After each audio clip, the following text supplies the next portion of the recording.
Hello everyone, again I am here to help you in your online study.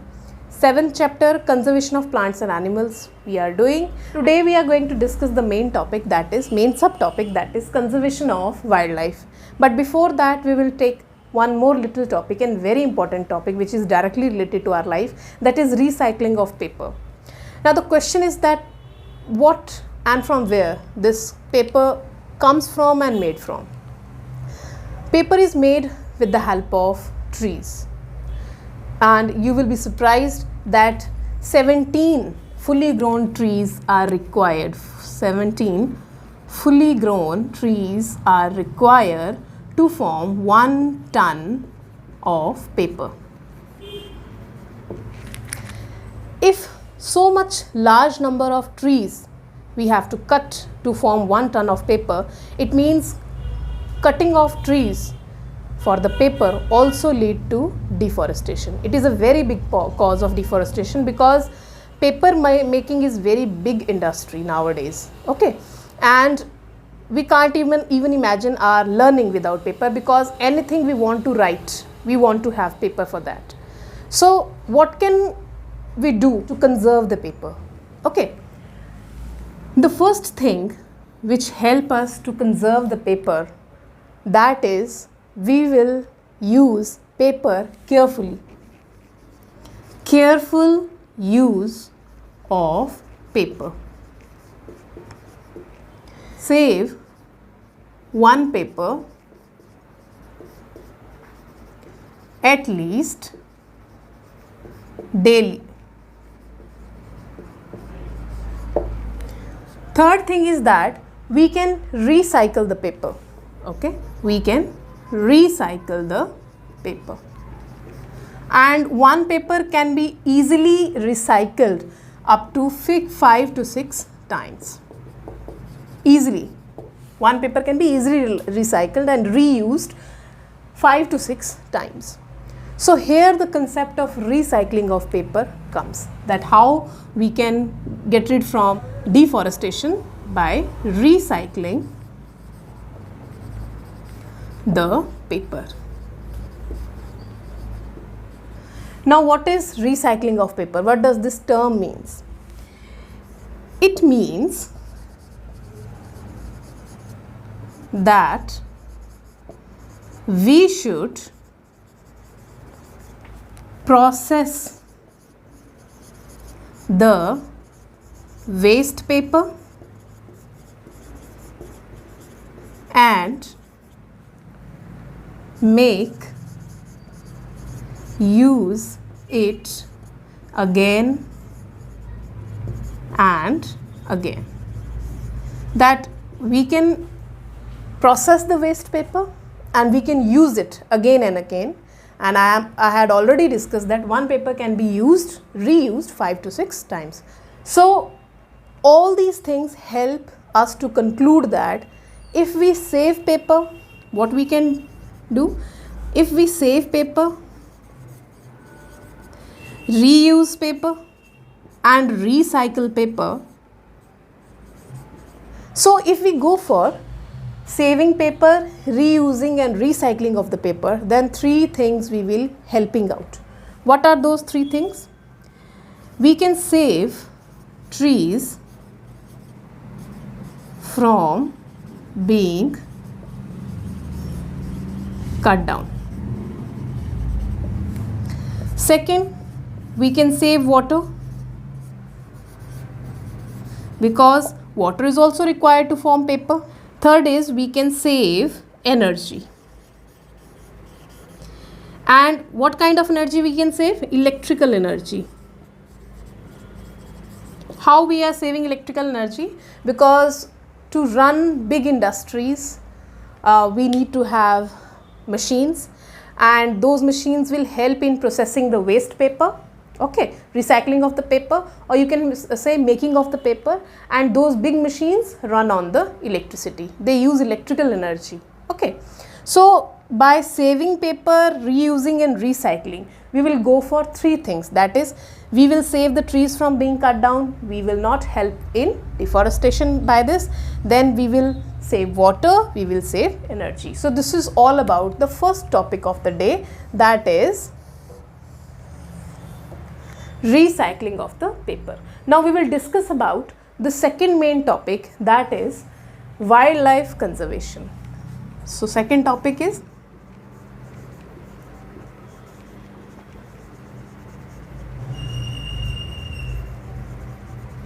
first we will discuss the causes of wildlife depletion, habitat loss. Habitat of plants and animals get disturbed, and if this habitat of the plants and animals is disturbed, there would be very severe competition between the animals for food, for shelter, and also for the reproduction, for the mating, for the breeding. And if this reproduction, mating, breeding disturbed, then it will lead to decrease the reproductive potential, and if the reproductive potential decreases, then it will lead to extinction of the animals after some years. Second thing is indiscriminate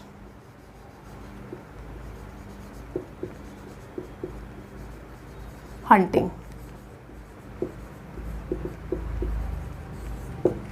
Indiscriminate hunting means frequent hunting of the animals and poaching of the animals, means exporting or selling of the animals and their body parts. Body parts like fur, their skin, their horns, their tusks, their nails, their teeth. These all parts of the animals are very expensive. The third thing is pollution. So all kind of pollution like air, water, soil, these all kinds of pollution are also cause for the wildlife depletion. So these all are the causes of wildlife depletion. Now I am going to discuss with you few terms which will make you understand that due to this wildlife depletion, what is the level of the plants and animals present on this earth. So World Conservation Union, which is formally called as IUCN, full form of IUCN is International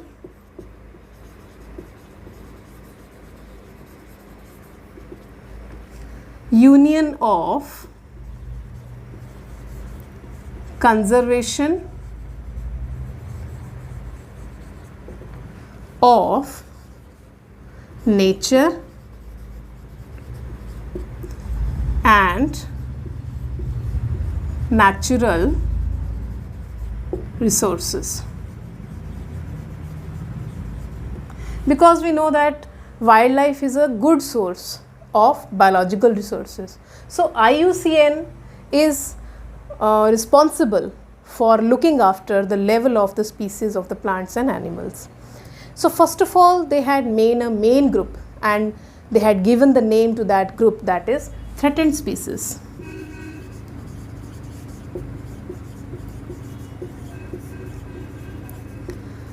Threatened species are those species which are having very few number, okay, and within coming years, if fully they are not judged and fully the conditions are not controlled, then they will extinct out.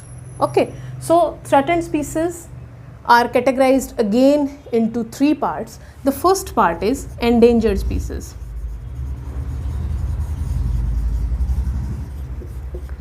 Endangered species are those species of the threatened species category which are very few, which have left in very few numbers, and within 1, 2 or 3 or 4 years these species will extinct out if the causative agents, the causative factors will not be checked.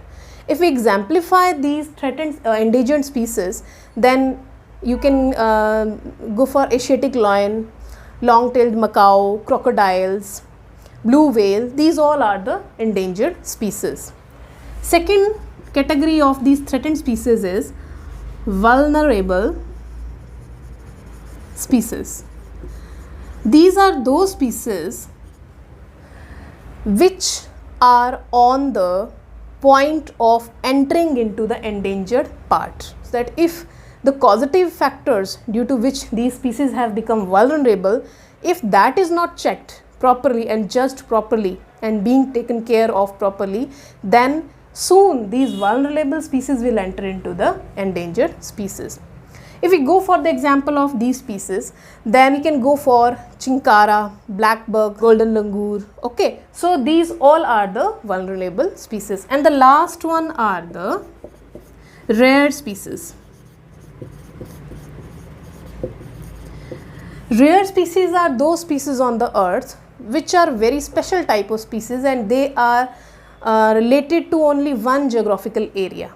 But still, if their number reduced, that will also being entered into the vulnerable species category. Asiatic cat, wild buffalo, these all are the examples of the rare species. Now the last topic of the day, that is red data book. What is red? Third part, that is red data book.